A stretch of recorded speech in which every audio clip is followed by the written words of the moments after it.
This is the story of the window she waited by. She was named Mira, a quiet gray cat with eyes full of questions and a heart stitched to one person. Every morning she would sit by the window and watch him lace up his boots. Then he would pause, look at her and whisper, "Be good, Mira, I'll be back." And she believed him. She would spend the day chasing sunbeams and batting at dust motes, dancing in the light, waiting for the time when his footsteps would echo in the hall again. And every evening, just before the sun dipped low and painted the sky in hues of orange and purple, she would be there again, curled beside the curtain, ears twitching at the sound of his footsteps. The front door would open. Have you ever heard the song The Window? It's a song about first love and loss, about holding on to hope even when it seems futile. But most of all, it's about waiting, about sitting by the window and hoping against hope that the one you love will come home. Well, today I want to share with you a sad cat story that's all about that. The window she waited by. She was named Mira, a quiet gray cat with eyes full of questions and a heart stitched to one person. His name was Simon, a young man who lived alone with his mother and his cat. They weren't rich, but they were happy.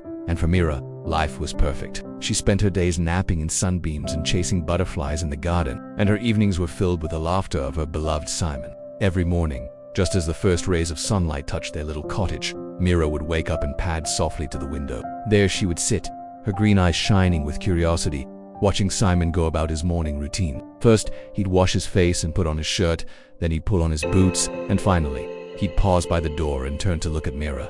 "Be good, Mira," he'd whisper, his voice as warm and comforting as a cup of hot milk. And with that, he'd wave to her one last time before stepping out into the world. Mira would watch him go, her tail swishing slowly back and forth like a metronome, marking the passing seconds. As the hours stretched into days and the days into weeks, Mira's routine never changed. Every morning, she would wait patiently by the window, watching for Simon's return. Sometimes she would play with a ball of yarn or chase a sunbeam across the floor, but more often than not, she would simply sit there staring out into the distance, her gaze unwavering. In the evenings, just before the sun dipped low and painted the sky in hues of orange and purple, Mira would do it again. She would curl herself up beside the curtain and listen intently for the sound of footsteps. When she heard them, her ears would twitch and her heart would beat faster. Could it be? Was he back already? But it wasn't. It was just the neighbor's dog barking or the wind rustling through the trees.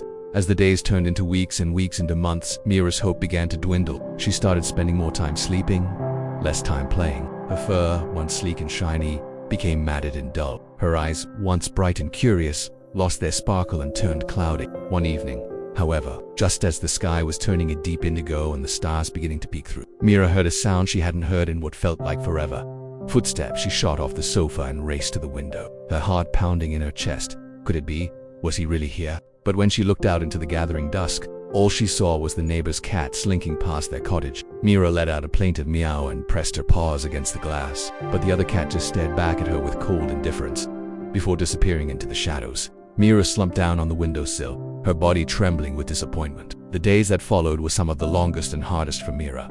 She felt like she was living on borrowed time, that any moment now her body would give out, and she would no longer be able to wait by the window. She ate less and slept more, and her once playful spirit was broken. The neighbors started talking. They'd seen Mira in the daytime, a gray shadow slipping from room to room or listlessly gazing out the window. They knew something was wrong, but they couldn't have known how deeply Simon's absence had affected the cat. Some of the neighbors left food on the porch, chicken and fish and milk. Others tried to take Mira in, but she wouldn't budge. She stayed by the window, her eyes fixed on the road, waiting for the sound of footsteps that would never come. Weeks turned into months, and the seasons changed from summer's warmth to autumn's chill to winter's icy grip. But Mira never gave up hope. Every morning she woke up with the sunrise, and every evening she watched the sunset, always waiting, always hoping. One day in late December, the neighbors found Mira curled beside the glass, unmoving but peaceful, facing the road, still waiting. She had passed away, they said, with a heavy heart. No one could bear to disturb her, so they left her there. Later, when they cleared out the house, they buried her in the backyard, beneath the old oak tree where she used to play. A small headstone marked her grave. It read, "Here lies Mira, who loved once and waited always." They say cats have 9 lives, but Mira was different. She was a cat who loved once and waited always, and in doing so, she taught us a valuable lesson about hope, patience, and the enduring power of love. For even though Simon never came back, Mira never gave up on him, and that makes her story all the more touching. Do you know someone who never gave up on someone or something they loved? Share your thoughts in the comments below. We'd love to hear your stories too. And if you enjoyed this story, please don't forget to like and subscribe. Until next time, take care.